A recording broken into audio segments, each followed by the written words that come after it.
अभी हम class 11th physics का मॉडल सेट को सॉल्व करने वाले हैं।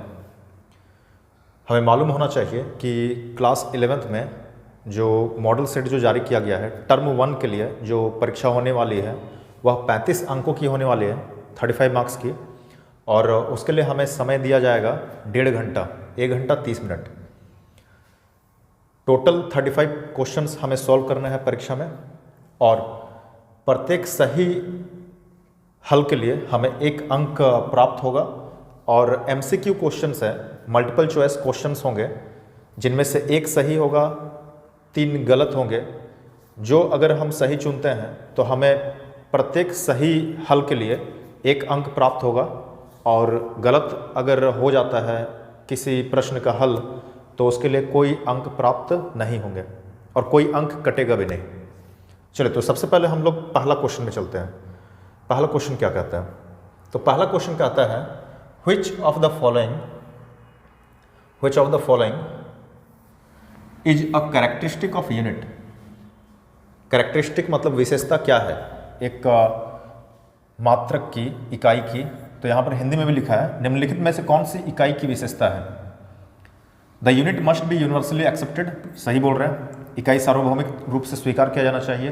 It must be in variable and well defined, यह भी सही कहता है। It must be of suitable size and easily available, यह भी सही बोल रहे हैं। तो यहाँ पर होना चाहिए ऑल द अबव, तो होना चाहिए उपरोक्त सभी। ये सभी गुण या विशेषता इकाई में होनी चाहिए। नेक्स्ट क्वेश्चन में चलते हैं हम। नेक्स्ट क्वेश्चन कहता है the dimensional formula of gravitational constant. तो हमें मालूम है ग्रेविटेशनल कांस्टेंट को हम जी से दर्शाते हैं। किससे रिप्रेजेंट करते हैं? जी से। तो उसका डायमेंशनल फॉर्मूला क्या होगा? चलिए तुरंत में हम लोग निकाल करके सॉल्व कर लेते हैं, ज़्यादा बेहतर होगा। तो हमें मालूम है न्यूटन का ग्रेविटेशनल लॉ से F = G m1 m2 by r square. यहाँ से G को यदि अलग किया जाए तो F(r²) बाई m1 m2। हमें मालूम है फोर्स का dimensions m1 L1 T−2, distance का L², मास का m × m² एक m कैंसिल कर गया, m जाएगा ऊपर, m−1 L³ T−2। तो पावर क्या आ रहा है? -1 3 -2। तो -1 3 -2, -1 3 -2। देखिए ऑप्शन सी में है -1 3 -2। तो option A is the correct answer, वो सही होगा।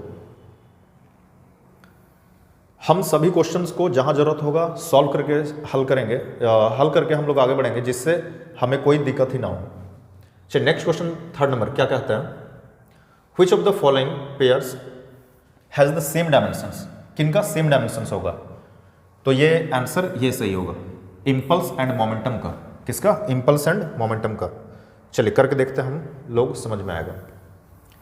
इम्पल्स और मोमेंटम का डायमेंशन सेम होता है। हमें मालूम होना चाहिए इम्पल्स, जिसे हम लोग क्या कहते हैं? आवेग। तो इम्पल्स इक्वल्स टू होता है फोर्स इनटू टाइम ना, मतलब बल गुना समय। चलिए इसकी विमा याद करते हैं। तो बल की विमा हमें मालूम है m1 L1 T−2 और समय की t। तो m1 L1 T−1, ये किसका विमा मिला? आवेग का। अब चलिए मोमेंटम का ज्ञात करते हैं, संवेग का। मोमेंटम जिसे कहते हैं संवेग। तो संवेग या तो मोमेंटम इक्वल्स टू हो जाता है मास इनटू वेलोसिटी। तो मास मतलब द्रव्यमान गुना वेग। मास का हमें मालूम है m से रिप्रेजेंट करेंगे, और वेलोसिटी का हो जाता है L(T−1)। इसे अगर सॉल्व किया जाए तो m1 L1 T−1। देखिए दोनों का डायमेंशन सेम है, 1 1 -1 1 1 -1। तो इसलिए हमें याद रखना है कि इम्पल्स या फिर आवेग और मोमेंटम दोनों का विमा समान होता है। तो यहाँ से कौन सा ऑप्शन करेक्ट होगा? तो ये ऑप्शन ये करेक्ट हो जाएगा, option B, impulse and momentum, आवेग और संवेग। Next question, which of the following are not units of time. कौन सा समय का मात्रक नहीं है या इकाई नहीं है? तो सेकंड तो होता है वर्ष भी हो सकता है, लाइट ईयर प्रकाश वर्ष ये भी होता है, ये नहीं होगा। क्योंकि पार्सेक जो है वो दूरी का मात्रक होता है। किसका? दूरी का। तो ऑप्शन सही कौन सा सही होगा? B, parsec. पार्सेक जो है वो समय का मात्रक नहीं है, तो किसे टिक करना हमें? बी को, पार्सेक। नेक्स्ट क्वेश्चन चलिए चलते हैं। नेक्स्ट क्वेश्चन क्या आता है? The SI unit of torque is, torque मतलब बल आघूर्ण की एसआई इकाई है, तो बल आघूर्ण टाउ इक्वल्स टू होता है आर सदिश क्रॉस एफ सदिश ना। तो आर सदिश दूरी, दूरी के लिए क्या आ जाएगा? मीटर, और बल, बल के लिए आ जाएगा न्यूटन। तो इसका मात्रक आ जाएगा न्यूटन मीटर। क्या आ जाएगा? Newton metre. Option A is the correct answer. Option A सही होगा, बल आघूर्ण का एसआई इकाई न्यूटन मीटर। नेक्स्ट क्वेश्चन चलते हैं, जिसमें क्या आता है, देखिए नेक्स्ट क्वेश्चन क्या आता है? The slope of velocity time curve, जो स्लोप होगा वेलोसिटी टाइम का, वो क्या चीज रिप्रेजेंट करेगा? तो वो रिप्रेजेंट करता है एक्सेलरेशन को, मतलब त्वरण को। वेग समय ग्राफ का ढलान किसके देता है? त्वरण को प्रदान करता है। नेक्स्ट क्वेश्चन क्या कहता है, देखिए a ball is projected with a velocity 20 metre per second.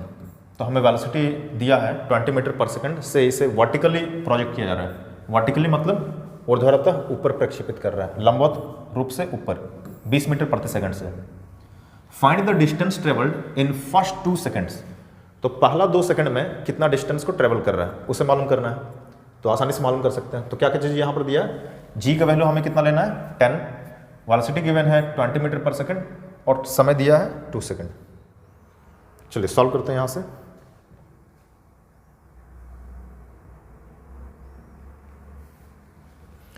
तो वेलोसिटी दिया है 20 मीटर पर सेकंड, टाइम दिया है 2 सेकंड। वेलोसिटी, तो एक गेंद को प्रोजेक्ट किया जा रहा है ना, कितना से? 20 मीटर पर सेकंड।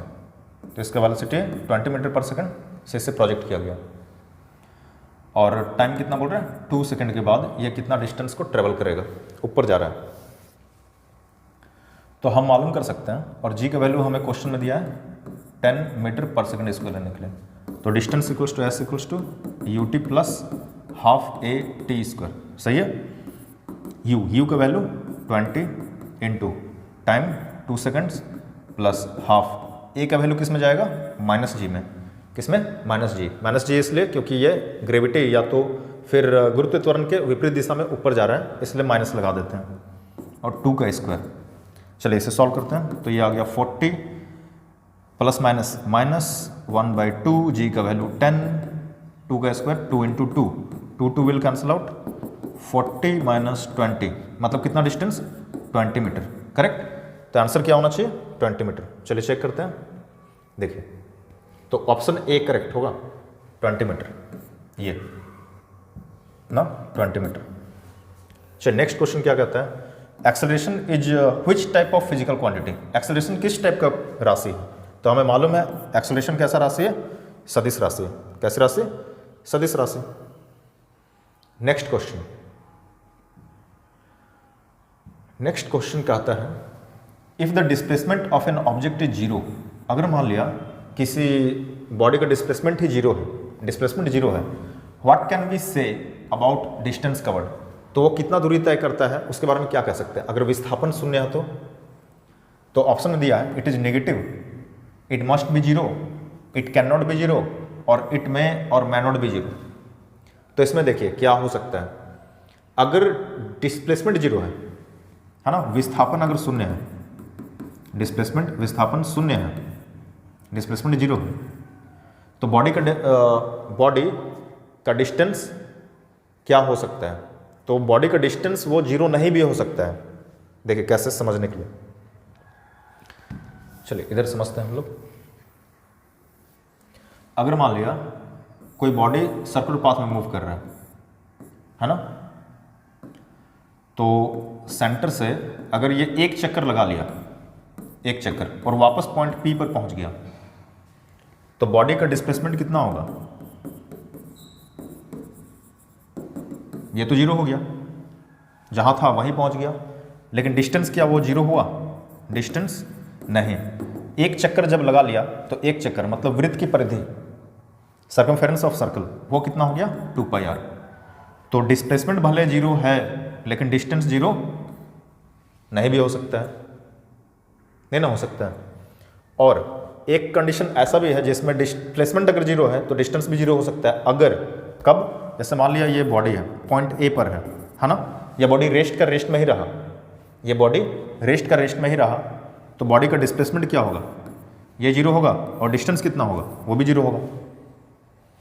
तो इससे हम लोग सीखे कि डिस्प्लेसमेंट अगर जीरो है तो डिस्टेंस जीरो नहीं भी हो सकता है, और अगर डिस्प्लेसमेंट अगर जीरो है तो डिस्टेंस जीरो हो भी सकता है।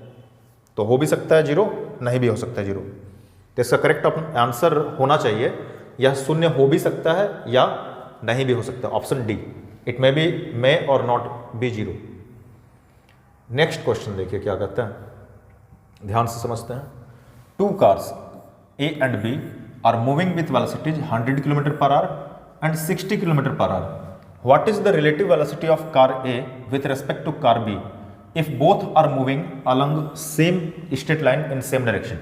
तो यहाँ पर क्या आता है, दो कार है, एक कार A है, चलिए इसे समझने के लिए मान लिया ये कार A है, ये कार B है, दोनों सेम डायरेक्शन में मूव कर रहा है। कार A का स्पीड दिया हुआ है 100 km पर आवर, एक 100 km प्रति घंटा, और इसका दिया है कार बी का है 60 किलोमीटर प्रति घंटा। दोनों सेम डायरेक्शन में मूव कर रहा है। तो कार ए का रिलेटिव वेलोसिटी चाहिए किसके रेस्पेक्ट में, बी के रेस्पेक्ट में, मतलब कार ए का आपेक्षिक वेग बी के सापेक्ष।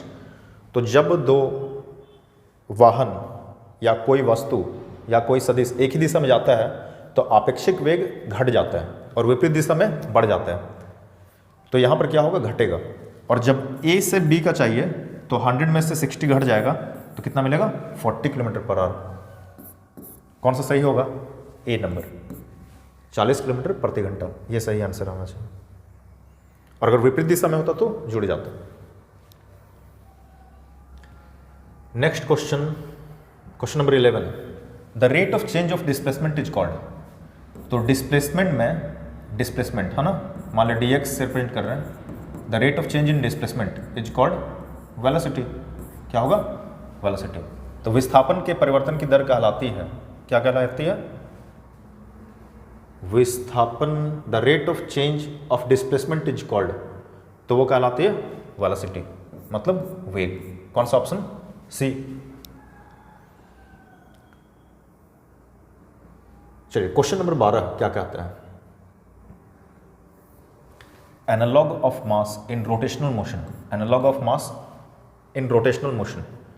तो मास जब लिनियर मोशन में जाता है तो उसका जड़त्व हमें मालूम है, इनर्शिया के बारे में मालूम है कि पूरा का पूरा वस्तु के द्रव्यमान पर निर्भर करता है ना, मास पर निर्भर करता है। लेकिन जब ये बॉडी रोटेट करना शुरू करता है, घूमना शुरू करता है, तो केवल मास पर डिपेंड नहीं करता है, तब के लिए आता है मोमेंट ऑफ इनर्शिया या फिर रहता है जड़त्व आघूर्ण।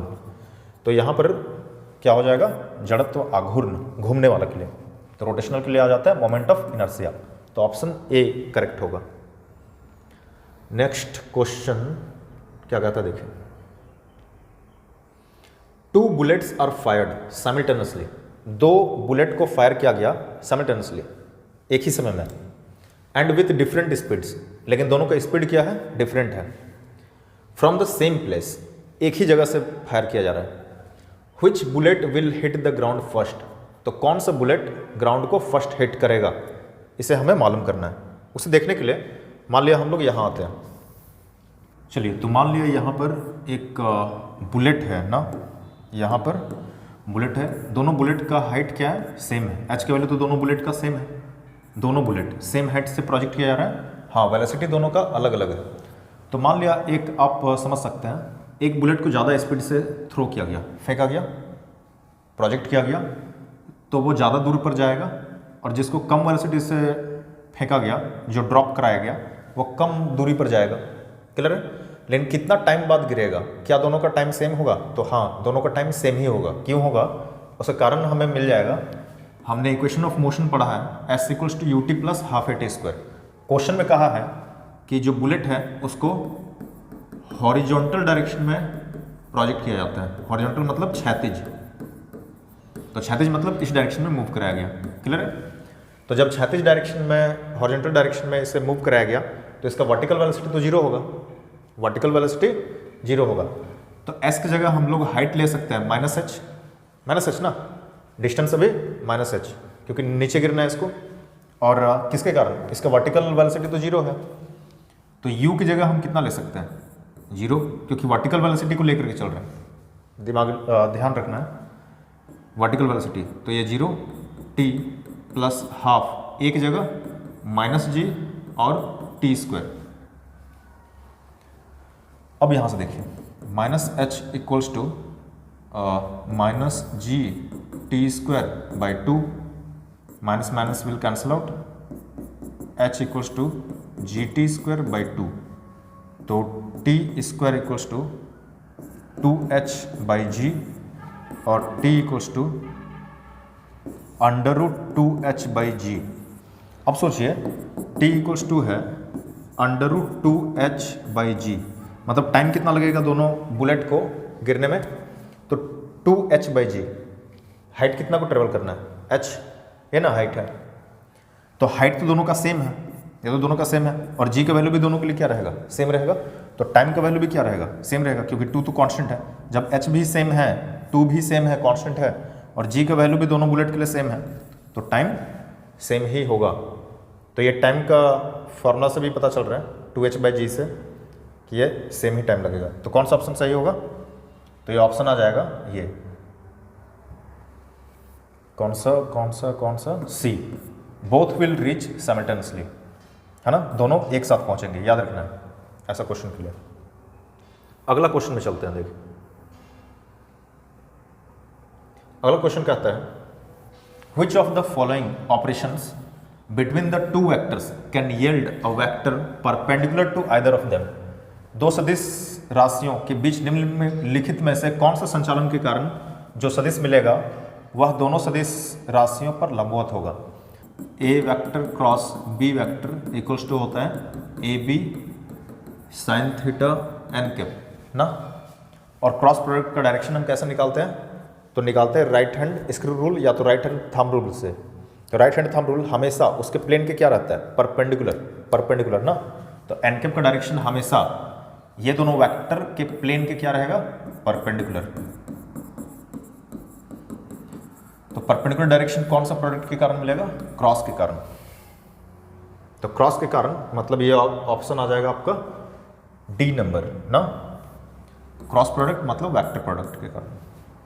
नेक्स्ट क्वेश्चन क्या आता है, क्या देखते हैं इसे, question number 15, moment of inertia of a body, moment of inertia of a body does not depend upon. तो मोमेंट ऑफ इनर्शिया किसी बॉडी का किस पर डिपेंड नहीं करता है, तो मोमेंट ऑफ इनर्शिया को हम लोग आई से डिपेंड करता है, M R square general form होता है इसका, तो ये मास पर तो डिपेंड कर रहा है, और घूर्णन की धुरी पर भी डिपेंड करेगा, है ना, द एक्सिस ऑफ रोटेशन पर भी डिपेंड करेगा, the distribution of mass in the body इस पर भी डिपेंड करेगा। किस पर डिपेंड नहीं करेगा, तो इस पर नहीं करेगा, मतलब ये करेक्ट आंसर हो जाएगा ना। The angular velocity of the body किस पर डिपेंड नहीं करेगा, कोणीय वेग पर निर्भर नहीं करता है। क्या नहीं करता है, मोमेंट ऑफ इनर्शिया, बहुत इंपॉर्टेंट, याद रखना है। नेक्स्ट क्वेश्चन क्या आता है, the horizontal range of the projectile is maximum when the angle of projection.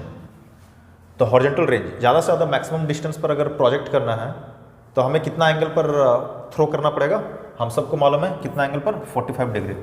इसी का यूज होता है जेवलिन थ्रो में भी, भाला फेंक का खेल में कितना का एंगल बना करके फेंकता है, 45 डिग्री ना। तो A is the correct answer, option A is the correct option, that is 45 degree.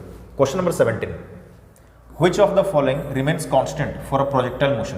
Projectile motion के लिए क्या चीज़ कांस्टेंट रहता है, तो थोड़ा प्रोजेक्टाइल मोशन को समझ लेते हैं, देखिए क्या। तो प्रोजेक्टाइल मोशन में इस तरीक़ा से पढ़ते हैं हम लोग। तो यहाँ पर दो कंपोनेंट रहता है प्रोजेक्टाइल में, एक इसका एक्स कंपोनेंट और एक होता है वाई कंपोनेंट। इसको ध्यान से समझिएगा, अभी आगे का क्वेश्चन में इसका जरूरत होगा। एक्स कंपोनेंट में कोई चेंज नहीं होता है ना, वो कांस्टेंट बना हुआ सीधे सीधे बॉडी को ऊपर ही ले जाता है।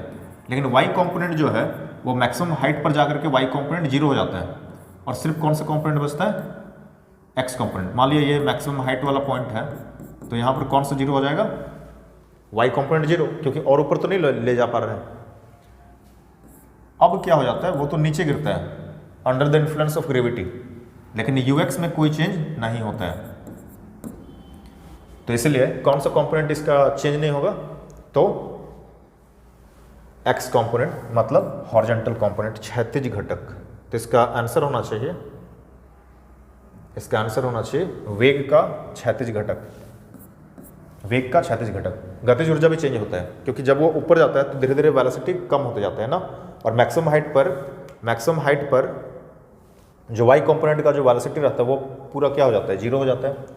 तो संवेग भी चेंज होगा, गतिज ऊर्जा भी चेंज होगा, ऊर्ध्वाधर घटक तो पक्का चेंज होगा, जो कि वर्टिकल कंपोनेंट है, चेंज नहीं होता है। कौन सा, क्षैतिज घटक। ये सही आंसर होगा। नेक्स्ट क्वेश्चन नंबर 18 क्या कहता है, देखते हैं। तो क्वेश्चन नंबर 18 कहता है, व्हेन अ बस सडनली टेक्स अ टर्न, जब एक बस अचानक से टर्न लेता है, the passengers are thrown outwards, जो यात्री हैं वो बाहर की ओर फेंकाते हैं या बाहर की ओर गति करते हैं ना, बाहर की ओर धक्का लगता है उन्हें। ये किसके कारण होता है, तो समझते थोड़ा। बस जब टर्न ले रहा है, मान लिया बस सीधे चल रहा था और ये अचानक से टर्न ले लिया, तो हमारा जो बॉडी है, बस के अंदर जो पैसेंजर है, वो तो चाहते हैं अभी भी स्ट्रेट लाइन मोशन करने का।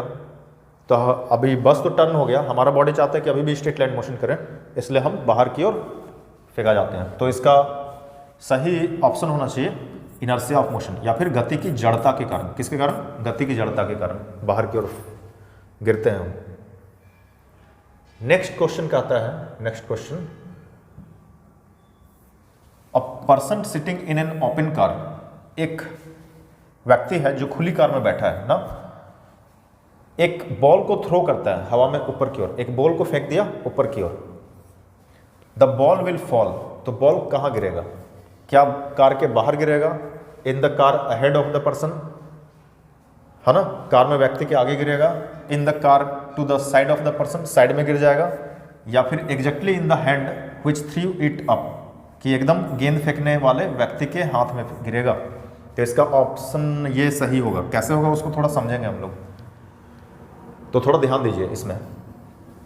A person sitting in an open car moving at constant velocity, यहाँ पर कांस्टेंट वेलोसिटी की बात किया है ना, और एक बॉल को ऊपर फेंक देता है वर्टिकली अपवर्ड्स। तो थोड़ा समझते हैं, देखिए इसको कैसे।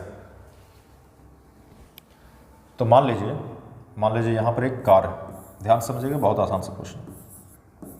एक कार कांस्टेंट स्पीड से मूव कर रहा है, मान लिया यू वेलोसिटी से मूव कर रहा था, यू का वैल्यू हम मान लिया 10 मीटर पर सेकेंड, तो 10 मीटर पर सेकेंड से ये मूव कर रहा है।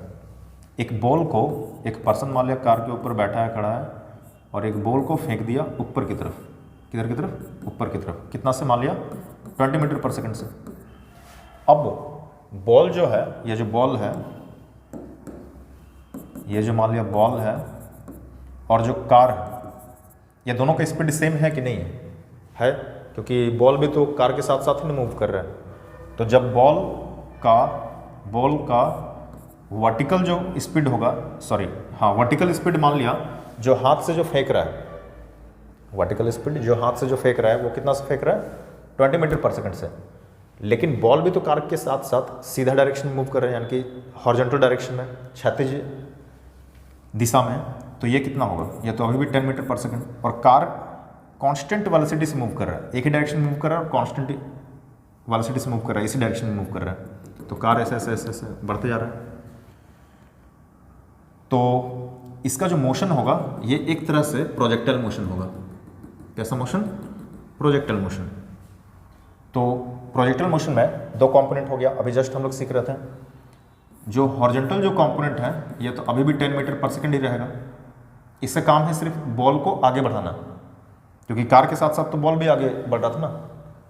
और जो वर्टिकल कंपोनेंट जो है 20 मीटर पर सेकंड, अब ये तो घटते जाएगा, ये मान लिया 10 हो गया, एकदम हाइट पर क्या हो जाएगा, तो वर्टिकल कंपोनेंट तो 0 हो जाएगा, लेकिन अभी भी हॉरिजॉन्टल कंपोनेंट कितना का लगेगा, 10 मीटर पर सेकंड का ही लगेगा। यहाँ पर भी कितना का होगा, अभी भी 10 मीटर पर सेकंड का। और ये अब किधर जाएगा, तो मान लिया नीचे गिर रहा है, नीचे गिर रहा है ना, तो यहाँ पर मान लो 10 था, यहाँ पर फिर से कुछ वेलोसिटी कुछ भी हो जाएगा, ये नीचे गिरने का, कार फिर से वहीं पर पहुँचेगा, कार फिर से वहीं पर पहुँचेगा, और ये पर्सन के फिर हाथ में ही ये जो बॉल है ये जो बॉल है ये पर्सन के हाथ में ही गिरेगा, ऐसा होगा, कंफर्म होगा। क्यों?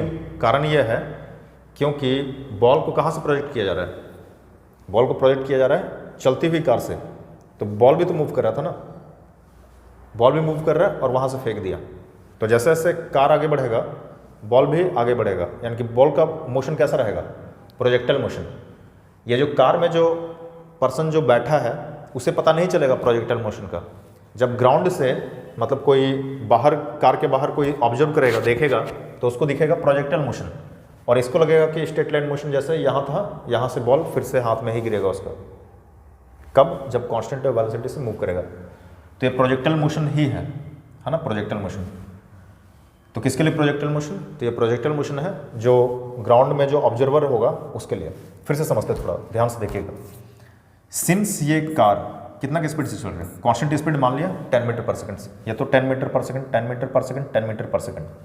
अब थोड़ा ध्यान दीजिए, जब बॉल को मान लिया 20 मीटर पर सेकंड से भी ऊपर फेंक दें, लेकिन बॉल का जो हॉरिजॉन्टल वेलोसिटी था, कार के साथ साथ हॉरिजॉन्टल जो वेलोसिटी था वो तो अभी भी 10 मीटर पर सेकंड का है। तो अभी भी तो बॉल 10 मीटर पर सेकंड से ही ना आगे बढ़ रहा है, भले वो ऊपर जा रहा है। ऊपर ले जाने वाला ये कभी बढ़ रहा है कभी कम होगा, कौन सा? वर्टिकल कंपोनेंट वेलोसिटी का। लेकिन जो हॉरिजॉन्टल वाला है वो तो अपना आगे बढ़ा ही रहा है। तो जितना समय बाद कार यहाँ तक पहुँचेगा, ये जो हॉरिजॉन्टल कंपोनेंट के कारण, क्षैतिज घटक के कारण वेग का, वो भी तो वहीं पर पहुँचेगा, तो ठीक उसके हाथ में ही गिरेगा। तो ये ऑप्शन करेक्ट होना चाहिए। तो ये ऑप्शन करेक्ट होगा, गेंद फेंकने वाले व्यक्ति के हाथ में ना। चलिए नेक्स्ट क्वेश्चन चलते हैं हम। अ फोर्स ऑफ 5 न्यूटन, एक फोर्स लग रहा है कितना? 5 न्यूटन का एक बॉडी पर जिसका मास है 1 किलोग्राम, तो एक्सेलरेशन कितना होगा? बहुत आसान सा। तो फोर्स दिया है 5 न्यूटन, मास है 1 kg, तो एक्सेलरेशन कितना होगा? हमें मालूम है force equals to mass into acceleration, तो acceleration equals to force by mass. तो फोर्स है 5 और मास है 1 किलोग्राम, तो एक्सेलरेशन कितना आ जाएगा? 5 मीटर पर सेकंड स्क्वायर, यही आना चाहिए। तो option A. Next question, which of the following is a self adjusting force? तो इनमें से कौन सा सेल्फ एडजस्टिंग फोर्स है? तो याद रखना है स्टैटिक फ्रिक्शन। कौन सा? स्टैटिक फ्रिक्शन मतलब स्थैतिक घर्षण। ये आत्म संयोजन बल कहलाता है। क्यों? क्योंकि जब बॉडी को धकेलते हैं हम लोग या फिर खींचते हैं, तो हम जितना पुल फोर्स बढ़ा रहे हैं, फोर्स ऑफ फ्रिक्शन भी, स्टैटिक फ्रिक्शन भी बढ़ते जाता है, यानी कि वो खुद को एडजस्ट करता है। इसलिए इसका सही आंसर होगा स्थैतिक घर्षण। नेक्स्ट क्वेश्चन चलते हैं, क्वेश्चन नंबर 22 ना। When a torque acting on a system is 0, जब किसी बॉडी पर लगने वाला टॉर्क ही 0 है, which of the following should not change? तो इनमें से कौन सा राशि चेंज नहीं होगा? रैखिक वेग, कोणीय वेग, कोणीय विस्थापन, वस्तु पर कार्य करने वाला बल, angular momentum, force acting on the body, linear velocity की एंगुलर डिस्प्लेसमेंट। चलिए देखते हैं, हम लोग समझते हैं। न्यूटन का सेकंड लॉ क्या कहता था? तो न्यूटन का सेकंड लॉ कहता था फोर्स जो है वो डायरेक्टली प्रोपोर्शनल या फिर इक्वल है the rate of change in linear momentum. Clear है? ये कहता था अगर फोर्स से अप्लाई नहीं हो रहा है, अगर ये चीज 0 है तो D P by D T equals to 0। और डिफरेंशिएशन के हिसाब से किसका डिफरेंशिएशन 0 होता है? कांस्टेंट का। तो कौन चीज कांस्टेंट होता था? Linear momentum. पी मतलब लीनियर मोमेंटम कांस्टेंट होगा। देखिए समझिएगा ध्यान से, तो लीनियर मोमेंटम कांस्टेंट हो जाएगा कब? जब किसी बॉडी पर फोर्स अप्लाई नहीं होगा तब। लेकिन अगर इसी इक्वेशन को, इसी न्यूटन का सेकंड लॉ को यदि रोटेशनल मोशन के लिए लिखा जाए, घूर्णन गति के लिए, तो क्या होगा? तो F के जगह रोटेशनल फोर्स जो जिसको हम लोग टॉर्क कहते हैं, और dp बाई डी टी की जगह dl बाई डी टी। कितना? dl by D T. dl, l मतलब है एंगुलर मोमेंटम, एंगुलर मोमेंटम जिसको कोणीय संवेग कहते हैं, और इसे कहते हैं टॉर्क।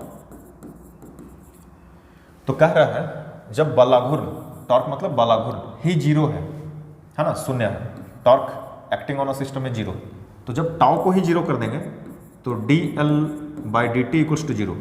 तो एल क्या रहा? एल कांस्टेंट रहा। एल मतलब क्या है? एंगुलर मोमेंटम कांस्टेंट, क्योंकि डिफरेंशिएशन से क्या पढ़ते हैं हम लोग? d/dx किसका, c का कांस्टेंट का 0 होता है। तो यहाँ पर कांस्टेंट कौन हो गया, एंगुलर मोमेंटम।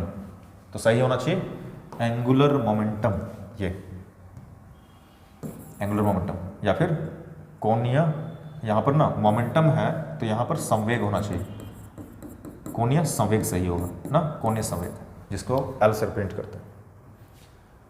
चलिए नेक्स्ट क्वेश्चन का चलते हैं हम लोग। चलिए अभी क्वेश्चन नंबर 23 में चलते हैं ना।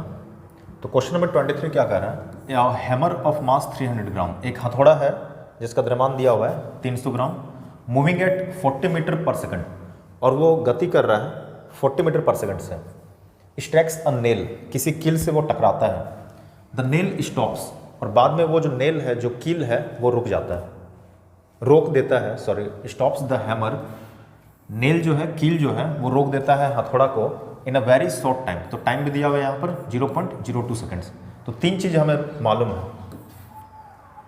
क्या है, मास, वेलोसिटी, इनिशियल वेलोसिटी इसका 40 मीटर पर सेकंड, और रुक जाता है मतलब फाइनल वेलोसिटी इसका 0 हो जाएगा, और टाइम गिवन है हम लोग को 0.02 सेकेंड्स।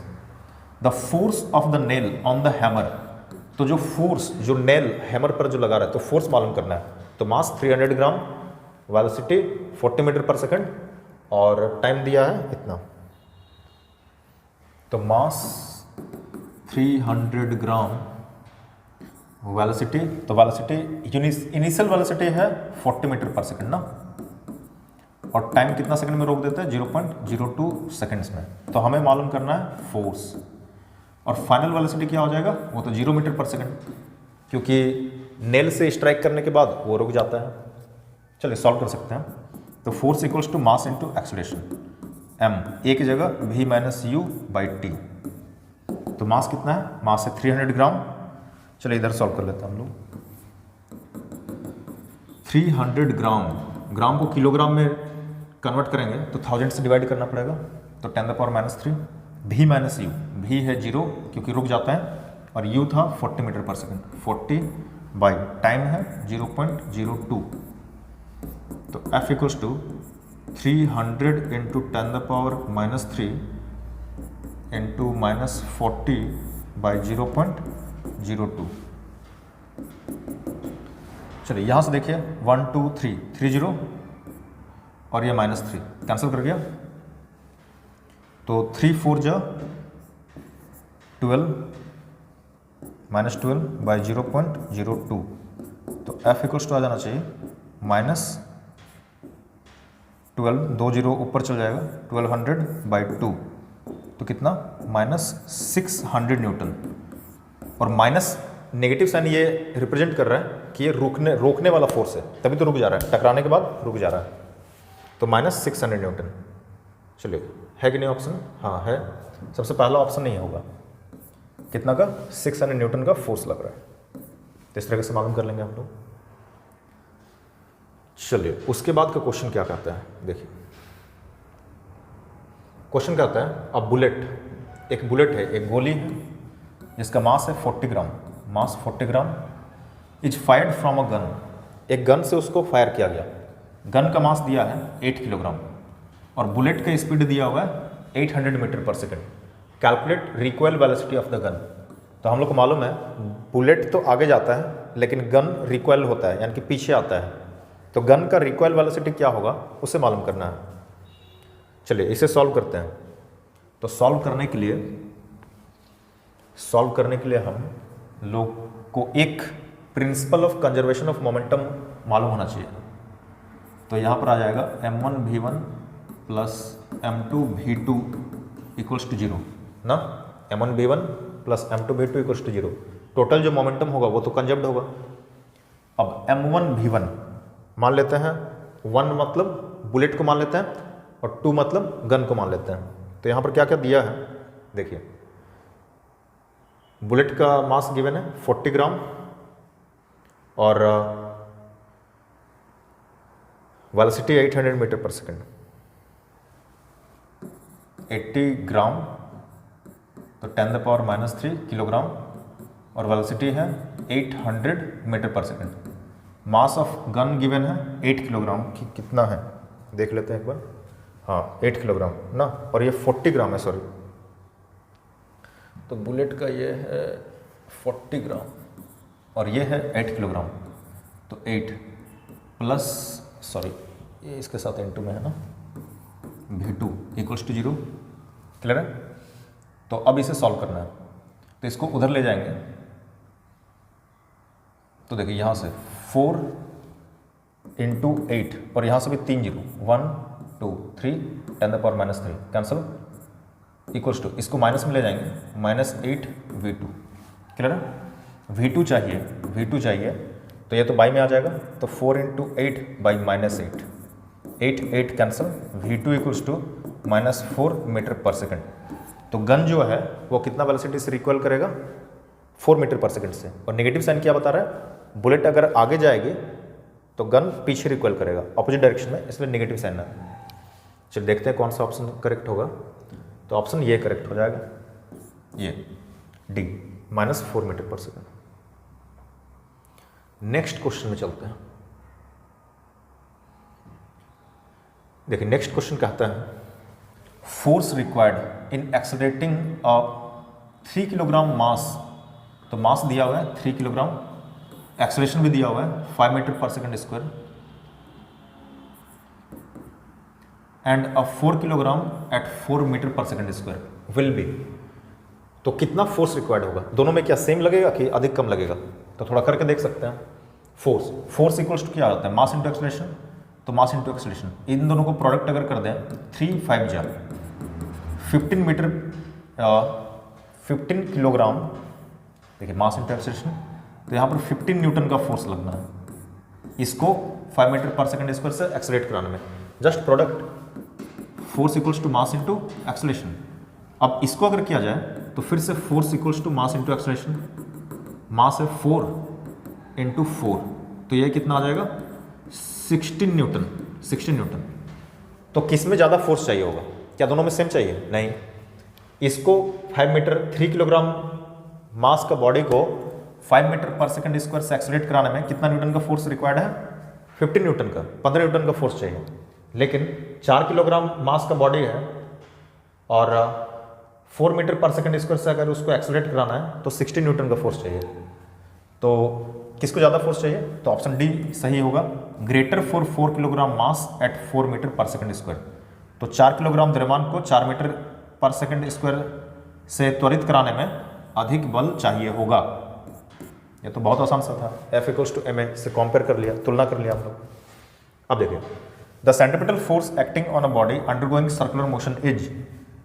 तो वृत्तीय गति में कोई वस्तु घूम रहा है तो उस पर अभिकेंद्री बल का सूत्र क्या होगा? तो अभिकेंद्री बल का सूत्र हम लोग को मालूम है, mv²/r। तो mv²/r option A. Next question, 2 objects A and B are moving with same momentum. 2 body है, A और B दोनों का मोमेंटम सेम है। Mass of object B is greater than mass of object A, लेकिन मास जो है दोनों का अलग अलग है। B का अधिक है A की तुलना में। Which of the 2 objects will have higher kinetic energy? तो दोनों A और B में से किसकी गतिज ऊर्जा अधिक होगी? तो क्या बोला? मोमेंटम सेम है लेकिन मास किसका अधिक है? B का अधिक है। चलिए सॉल्व करते हैं, हम लोग सॉल्व करते हैं। तो मोमेंटम दोनों का सेम है, तो मोमेंटम यानी कि संवेग दोनों का सेम है। संवेग को P से दर्शाते हैं, A का B का दोनों का सेम है, मान लिया P मान लिया। और मास किसका अधिक है? B का अधिक है किसकी तुलना में? A की तुलना में, ऐसे कह रहा है। तो गतिज ऊर्जा का क्या फर्क पड़ेगा? देखिए गतिज ऊर्जा और संवेग में एक संबंध होता है। क्या संबंध होता है? देखते हैं, सॉल्व करते हैं। तो गतिज ऊर्जा को अगर E से रिप्रेजेंट किया जाए, दर्शाया जाए, तो E इक्वल्स टू होता है हाफ mv²। गतिज ऊर्जा इक्वल्स टू हाफ mv², पढ़ा हुआ है हम लोग का। E equals to half mv², m से प्रोडक्ट, m से डिवाइड है, हाफ mv का होल स्क्वायर लिख सकते हैं, m² v² बाई m ना। तो E इक्वल्स टू कितना लिख सकते हैं? mv मतलब P संवेग, द्रव्यमान गुना वेग, P linear momentum, square by 2m। सही बात। अब एनर्जी और मोमेंटम में देखिए रिलेशन आ गया। मोमेंटम तो दोनों का सेम है, मोमेंटम तो दोनों का सेम है। अब ये किस पर डिपेंड कर रहा है?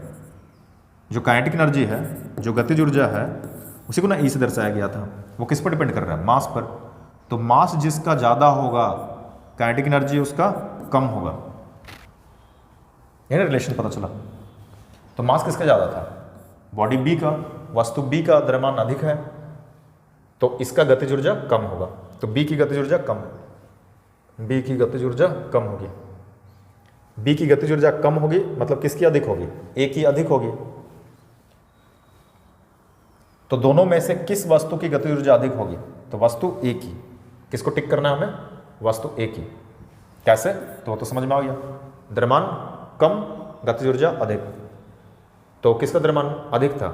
वस्तु बी का द्रव्यमान अधिक था तो गतिज ऊर्जा कम, तो किसका अधिक? वस्तु ए का अधिक। Next question, area under force displacement curve represents. Area under force displacement curve, मान लो इधर में फोर्स ले लिया, इधर में डिस्प्लेसमेंट, तो फोर्स इंटू डिस्प्लेसमेंट का जो एरिया बनेगा वो क्या चीज़ को रिप्रेजेंट करेगा? वर्क को। किसको? कार्य को। किसको? कार्य को। क्यों? क्योंकि बल गुना विस्थापन क्या होता है? कार्य। तो कार्य कार्य कार्य, हाँ किया गया कार्य, वर्क डन। नेक्स्ट क्वेश्चन चलते हैं हम लोग, समझते हैं, बहुत आसान सा question. What is the average power required to lift a mass of 100 kilogram to a height 50 metre in 50 seconds. तो मास दिया है 100 किलोग्राम, हाइट दिया है मतलब h दिया हुआ है 50 मीटर और टाइम भी दिया हुआ है 50 सेकेंड्स। तो कितना शक्ति चाहिए होगा? आवश्यक औसत शक्ति। शक्ति तो शक्ति बराबर क्या? कार्य बट्टा समय। कार्य करने की दर को शक्ति कहते हैं। अब कार्य, कार्य क्या हो रहा है? mgh, वही ना लिफ्ट का द्रव्यमान को ऊपर ले जाना है, t। तो m का वैल्यू कितना? 100, g का वैल्यू, g का वैल्यू, g का वैल्यू कुछ नहीं दिया तो 9.8, h कितना? 50 मीटर का हाइट और कितना टाइम में? 50 सेकेंड्स में। कर दीजिए इसको, 50-50 कैंसिल आउट, पॉइंट हटेगा, एक जीरो चला गया तो 980 वॉट होगा। तो 980 वॉट रिक्वायर्ड होगा। कौन सा ऑप्शन? ए। तो ऑप्शन ए सही होगा। तो कौन सा सूत्र से बना? कार्य करने की दर को शक्ति W/T से। चलिए अब नेक्स्ट क्वेश्चन में चलते हैं। तो क्वेश्चन नंबर है 30। तो क्वेश्चन नंबर 30 क्या कहते हैं, देखते हैं। मोमेंट ऑफ इनर्शिया यानी कि जड़त्व आघूर्ण जो है of a thin rod of mass m and length l about an axis perpendicular to rod at mid point edge. तो ध्यान से समझिए, एक कोई रड है ना, इस तरह का छड़ है, पतला छड़ है, तो इसका अक्ष कौन सा जाएगा? ये जाएगा बीच से। तो इसके केंद्र से एक लंबवत अक्ष प्राप्त हो रहा है और इसमें वो घूम रहा है, मतलब ये छड़ मान ले तो इसके केंद्र से इसका अक्ष होगा, बीच से गुजरेगा, उस अक्ष के लंबवत एक अक्ष गुजरा और इसके अबाउट ये घूम रहा है ना। तो इसका जड़त्व आघूर्ण क्या होगा? तो इसका जड़त्व आघूर्ण होता है ml²/12। ये ऑप्शन सी करेक्ट होगा। कितना हो जाएगा? ml²/12, जहाँ m क्या है उसका द्रव्यमान, l क्या है लंबाई, और हल करने पर ये आ जाता है। चलिए नेक्स्ट क्वेश्चन कहता है, due to application of 5 newton force 5 newton का बल अर्पित किया गया जिससे वस्तु 10 मीटर की दूरी तक विस्थापित हुआ अलोंग परपेंडिकुलर डायरेक्शन।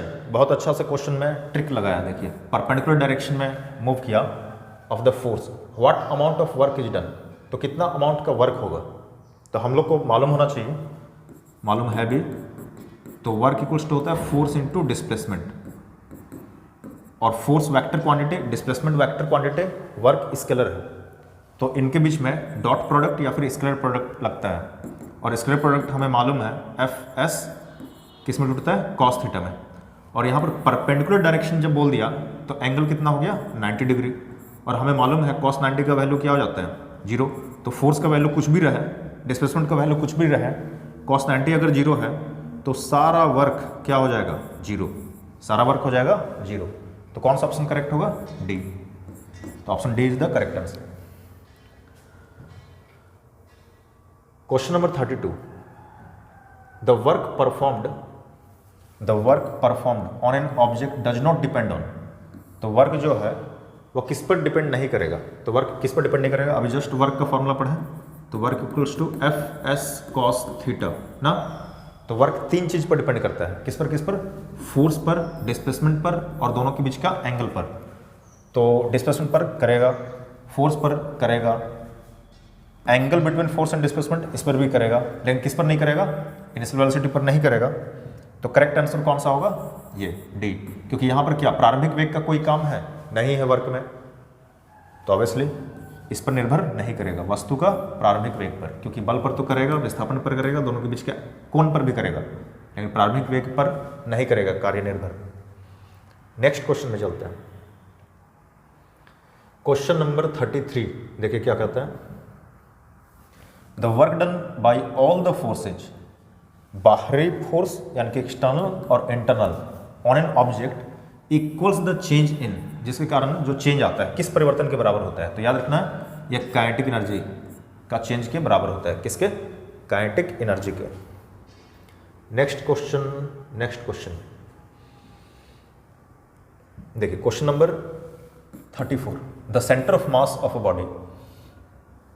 तो centre of mass of a body always lies at the, इसे समझते थोड़ा ना। तो जरूरी नहीं है कि वो हमेशा सेंटर ऑफ मास यानी कि द्रव्यमान केंद्र जो है वो हमेशा वस्तु के में ही निहित हो, के केंद्र में ही निहित हो। हमेशा वस्तु का द्रव्यमान केंद्र क्या हमेशा उसके ज्यामितीय केंद्र में ही होता है? नहीं, बाहर भी हो सकता है। कैसे समझते थोड़ा देखिए।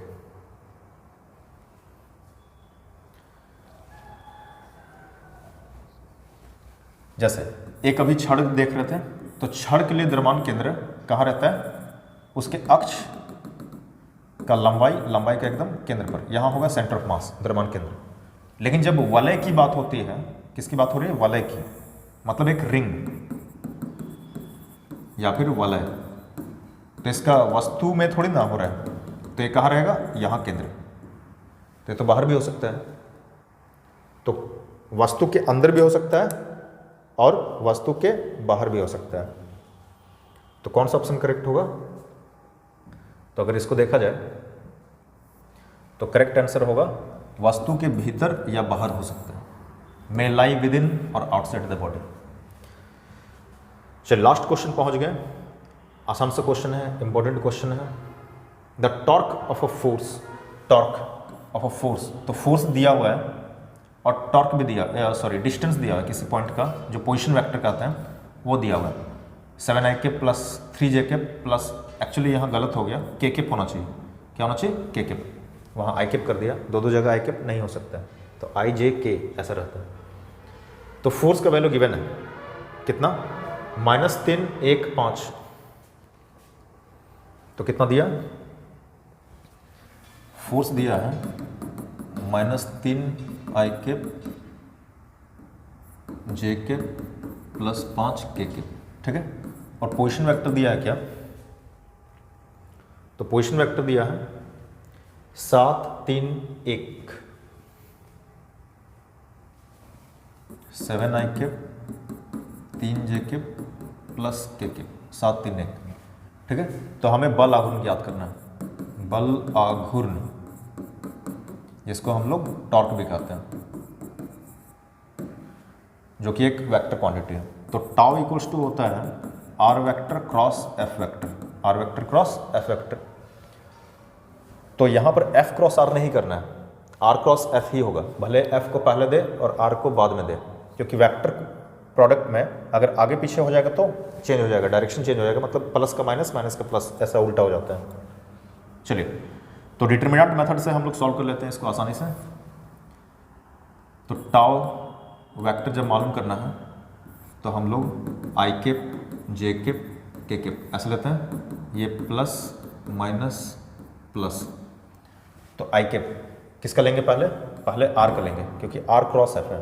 तो 7 3 1 और इसका -3 1 5। तो tau vector equals to I cap. जब आई केप प्लस में है इसको लिए तो इसका कॉलम नहीं लेते हैं हम लोग, रो नहीं लेते हैं, तो 3 × 5 माइनस 1 × 1, क्लियर। जेकेप माइनस में है तो जेकेप को माइनस में ले लिए, कॉलम नहीं रो नहीं, तो 7 × 5 माइनस -3 × 1, क्लियर है। और के प्लस में देखिए, के प्लस में लेते हैं तो 7 × 1 और -3 × 3, क्लियर। चलिए सॉल्व करके देखते हैं इससे क्या आता है। तो आई कैप 15 - 1 सही है, जे कैप माइनस में है 35 + 3 और के प्लस में है 7 + 9, तो कितना हो गया, tau vector equals to 15 - 1 14 I cap -38 J cap plus 16 K cap. तो याद रखना 14 - 38 16, 14 - 38 16, तो कौन सा ऑप्शन करेक्ट होगा, ऑब्वियसली ए नंबर ना, तो ए नंबर ये करेक्ट होगा। सॉल्व करके भी हमने देखा। तो इस तरीके से हमने क्लास 11th का मॉडल सेट क्वेश्चन पेपर को सॉल्व किया।